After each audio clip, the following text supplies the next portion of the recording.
Shock was sort of a last frontier that people felt, oh, it's the sickest of the patients. But if you get into the details, there are patients that have shock definitions that are rather mild and will be able to reverse pretty quickly. And then there's others that certainly are at the end stage and there's really not much we can do.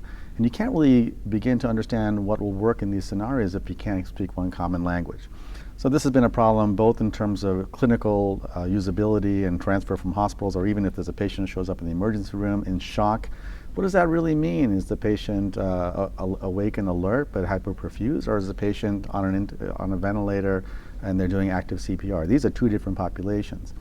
And the challenge is that also, as this has happened, we've had more and more devices and more people interested in shock, and the devices make it seem like you just put these devices in, all of them, and the patient will do better. But potentially, if a patient is too far gone in the spectrum of shock, they may not benefit. And if you pick it too early on, the hazard of the devices may be outweighing the benefit.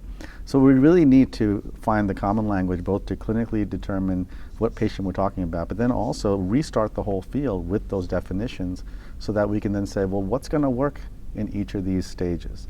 And maybe inform the companies to then take each of the stages and compare, because we don't really know what works. And some places are doing all ECMO, and some places are doing all Impella. Some places are just using balloon pumps still. Some places are still using just pressors.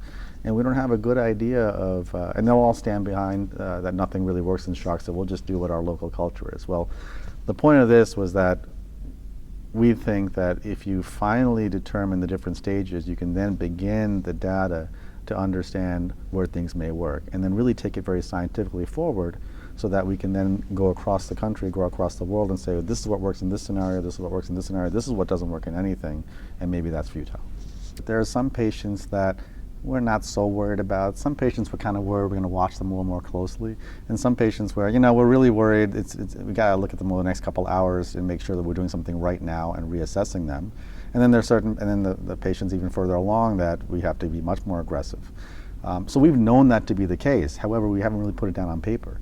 And I think to have a common sense of which of those 5 patients they are. They existed, but we didn't really put it down on paper so we can communicate that experts around the country, around the world actually from this document, have unified them and then put sort of some subtext below them on, well, this stage, this is what you usually see in this stage, biochemically, exam-wise, clinically, and hemodynamically. What's revolutionary, I think, is not just that there's a universal definition that we can start talking about, but that we're kind of mandating as a subtext things that you should be doing. So we're saying that the hemodynamics are important. It's going to help you fine tune if you're going up and down the scale, so you got to do a right heart cath. We're saying that lactate and urine output are important, so you know what? ICU should be measuring this, and nurses should be reporting it, and fellows should be looking at it, and they should be looking at it hour to hour. So we're kind of saying that you need to be aggressive, and you need to look at these things. These things need to be ordered. There are probably many hospitals that are not routinely checking lactate. There are probably many hospitals that certainly the use of PA catheters is still underutilized, in our opinion. It's still not proven, in our opinion. And we're hoping what's revolutionary here is that by putting these into play and saying they need to be done, that then we can go back and look to see, well, which of these things actually impacted mortality? Was it the PA? Was it the lactate? And then try to subclassify and fine-tune and make it a lot more timely, in that we can say this has to be done in 1 hour. Lactate needs to be done within 24 hours, just like antibiotics for sepsis or pneumonia, right? Lactate needs to be done within 1 hour or upon arrival, and needs to be repeated at what time interval, so you can upgrade the device, or you can withdraw a device if not necessary. So that's what's going to be revolutionary, going up and down the scale of stages and figuring out when you have enough, when you don't have enough, and really getting a better sense of the patient in front of you. I'm hopeful that it'll be used, and I think when you look at anything like that, what is the impediment to usage? So I don't see a whole lot of impediments here. I think you're taking a definition and you're telling people to use a language that makes it a little more specific of what exactly you're talking about. And I think what I'm seeing from the audience here, as well as social media distribution of this, that people are very thirsty for this, and that they really would be happy to have a language that they can then communicate to others, even within the same hospital. If the ER is calling and they say, I have a patient in shock, they'll say, well, what stage is it? Oh, it's a stage B. Okay, good. That's a patient that I can come down relatively quickly, but I know what we're talking about. This is a patient who, if I don't jump on top of, it's going to get worse, potentially. Or if it's a stage E, you know that this is someone you may need to call everybody to come down, the heart failure doctor, the interventional cardiologist.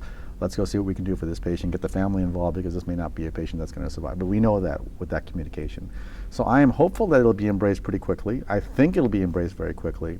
Our job, obviously, is to promote this out, and one of the reasons we got ACC, AHA, STS, and SCCM involved early and as a co-marketer and endorser on this is that we'd like it to be universally accepted in a rapid pace. I think what kept it is that we're doing all these things. We're kind of hitting and missing.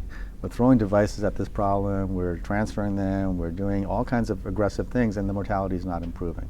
So I think what happened in 2017 with the shock course in 2018 and this definitions paper is that we said, you know what, hang on, we got to hit the reset button. We need to really not be so arrogant about this disease and say we don't really know. So when you don't know about something, let's start from scratch, which is, what are we talking about? Let's agree on what we're talking about, and that's what the definition is.